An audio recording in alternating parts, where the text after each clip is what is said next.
సంఘ క్రమం గురించి అంటే సంఘం ఏర్పడే విధానాన్ని సేవకులు ముందుగా మీకు చెప్పి ఉన్నారు. ప్రత్యేకత ఏం లేదండి, ప్రార్థనే ప్రత్యేకత. మరి ఇక్కడే రోడ్డు కూడా దారి కూడా సరిగా లేకుండా చిన్న రేకుల దాంట్లో ప్రార్థన పెట్టుకుంటా ఉండగా వర్షాకాలం అప్పుడు చిన్న చిన్న ఇబ్బందులు, అక్షయని చెప్పట్లేదు కానీ ప్రార్థన చేస్తున్నాగా రేకుల మీద పాములు కింద పడేవి. పడినప్పుడు ఆ పక్కన పడింది ఏంటని తెలియదు అన్నమాట. ఎందుకంటే నిజంగా ప్రార్థన చేస్తే ప్రార్థనలో ఉంటాం కాబట్టి అదేదో మనకు తెలియదు. సేవకులు చూసుకొని నిదానంగా చెప్పి పక్క జరిపేవాడు. తర్వాత చూస్తే అది నా పక్కనే పడింది. నేనైతే అంటే చెప్పడానికి అతిశిస్తున్నాం కానీ వేకువజామున ప్రార్థనే ప్రతి దినము కూడా ఉదయం 5 గంటల నుంచి 6 గంటల వరకు ప్రతిదినం ప్రార్థన జరుగుతుంది. అదేవిధంగా ఆరాధన క్రమం ప్రతి ఆదివారం కూడా ఉదయము 4:30 గంటల నుంచి 6:30 గంటల వరకు. చాలా కొద్ది సంఘాలు మాత్రమే ఈ సమయాన్ని పాటిస్తూ ఉంటాయి. ఇంకా సంఘం గురించి మేము అతిశయించి చెప్పదగినదిగా ఉన్నదేమో చిన్న సంఘము. మరి ఎంతమంది మరి సేవకుని ఆహ్వానాన్ని అందించి ఇక్కడ రావడానికి దేవుడు ఇచ్చినటువంటి ప్రత్యేకమైన విధానం ఏంటంటే హాస్పిటల్ పరిచర్య. మీ అందరికీ చాలా మంది తెలుసు, సేవకుడి విషయంలో సంఘంతో సంబంధం లేదు, మతంతో సంబంధం లేదు, ప్రాంతంతో సంబంధం లేదు. ఎవరికి ఏ అవసరం ఉన్నా సరే ఆరోగ్య విషయంలో తప్పనిసరిగా అది ఏ హాస్పిటల్ అయినా సరే చాలా నిరీక్షణతో వేచి ఉండి హాస్పిటల్ తీసుకెళ్లి వాళ్ళకి పరిచర్య చేసి హాస్పిటల్ పరిచర్య వాళ్ళ సమస్తం కూడా సమకూర్చి సమాధానపరిచి వాళ్ళని ఆరోగ్యులుగా చేసి ఆత్మీయంగా బలపరిచి తిరిగి పంపించడం ముఖ్య ఉద్దేశం. ఏ విధము చేతనైనాను దేవుని మాటలు ప్రకటించబడాలి. వారైతే మన దగ్గరికి ఆపదలు వస్తారు, అవస్థలు వస్తారు, దేవుడు మనకు అవకాశం ఇచ్చాడని దాన్ని భావించుకొని దేవుని యొక్క నడిపింపుతో దేవుని దగ్గర ప్రార్థన సహాయంతో ముందుకు కొనసాగడం జరుగుతుంది. మమ్మల్ని బలపరిచే ప్రత్యేకమైన విధానం ఏమిటంటే మొదటి జామున ప్రార్థన లేపడం ఒకటి. ప్రార్థన నడిపింపు లేదు, కన్నీటి ప్రార్థన లేదంటే ప్రతి నెల హాస్పిటల్ దగ్గర తీసుకెళ్తారు.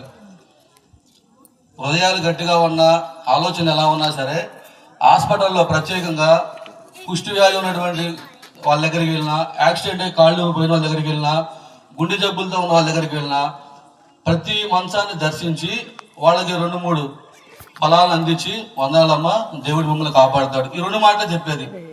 ఆ మాట చెప్తున్నప్పుడు వాళ్ళు కళ్ళమ్మ నీళ్ళు వస్తే మాకు కూడా చాలా దుఃఖం వస్తుంది. ఎందుకంటే వాళ్ళు ఎవరో తెలియదు, అయ్యా మీరు మమ్మల్ని ప్రేమించి ప్రత్యేకించి మా దగ్గరకు వచ్చారా అని. అంటే ఒకసారి అనిపించింది అన్నమాట, దేవుడు తోడుగా ఉన్నప్పటికీ కూడా మరి వారు ఎందుకు దేవుడు వాళ్ళని పరీక్షిస్తున్నాడో తెలియదు. నిన్ను నన్ను దేవుడు ఆరోగ్యంతో ఆయుష్తో ప్రతిదినం కూడా నడిపిస్తూ ఉన్నాడు కదా. ఈ ఆరోగ్యం ఆయుష్ ఈ అవకాశం లేకపోతే నీవు నేను మనం ఎక్కడుంటాము. కాబట్టి ప్రార్థనా అనుభవం, కన్నీటి ప్రార్థనా అనుభవం, విరిగిన హృదయం రావాలంటే దేవుని దగ్గరకు వెళ్ళాలి. భౌతికంగా దానికన్నా ముందు నేను విశ్వసించేది ప్రతి నెల గవర్నమెంట్ హాస్పిటల్కి వెళ్తేనే కళ్ళకి కంటినట్టు మనం అనుభవించే ఇబ్బందులు బదులు కనిపిస్తూ ఉంటాయి. అయితే మాకు సేవకులు అక్కడి నుంచి మొదలుపెట్టారు అన్నమాట. ప్రతి నెల కూడా ఈ పరిచర్య.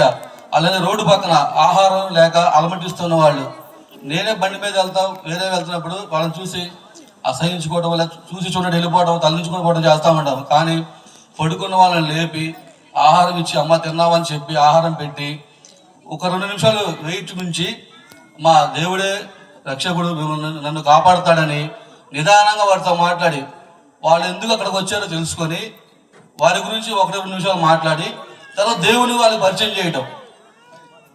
పరిచర్య అంటే మనకు ఉన్నటువంటి సదుపాయాల మధ్య మాత్రం కాకుండా మనకు ఉన్నటువంటి పరిస్థితుల మధ్య చేయగలిగి ఉంటే ఎంతో బాగుంటుంది.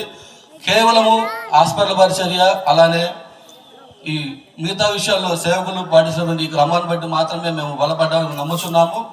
మరి మీరు ఆహ్వానాన్ని మన్నించి ఎంతమంది అనుదిన ప్రాంతంలో జ్ఞాపకం చేసుకుంటున్నారు. ఇక్కడ కూడి ఉన్నవారు దాదాపు అందరూ కూడా కేవలము సంఘానికి వచ్చి మాకు సహోదరులైన అయిన వారు చాలా తక్కువ అండి. బాహ్యంగానే అనగా బయటే సంఘానికి వెలుపలే మీరందరూ మాకు ఆత్మీయ సహోదరులు అయ్యారని విశ్వసిస్తున్నాము. మరి చిన్న మంద భయపడుకున్న దేవుడు సెలవిచ్చిన రీతిగా చిన్న మందగా మేము ఉండగానే దేవుడు ప్రతిదినము మమ్మల్ని బలపరుస్తూ నడిపిస్తూ ఉన్నాడు. కేవలం ప్రార్థన సహాయం మాత్రమే, అంతకుమించి ఇంకా ఏమీ కూడా లేదు.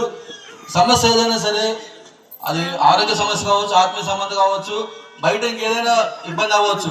ప్రతి దాంట్లో కూడా సేవకులు చాలా ఓపికతో ఆలోచించి ఎక్కడికి వెళ్ళాలి, దేవుడిని ప్రార్థన చేసి ఏదైతే మనం జరుగుతుందని చాలా క్లుప్తంగా చెప్తూ ఉంటారు, సహాయపడుతూ ఉంటారు.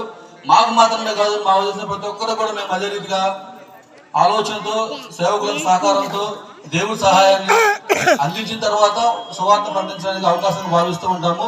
ఇటువంటి అవకాశాన్ని ఇచ్చి మా మధ్యకు వచ్చిన అందరికీ కూడా ప్రత్యేక ధన్యవాదాలు తెలియజేస్తున్నామండి. సహోదరు కూడా ఉన్న మాటల్లో తెలియజేస్తారు.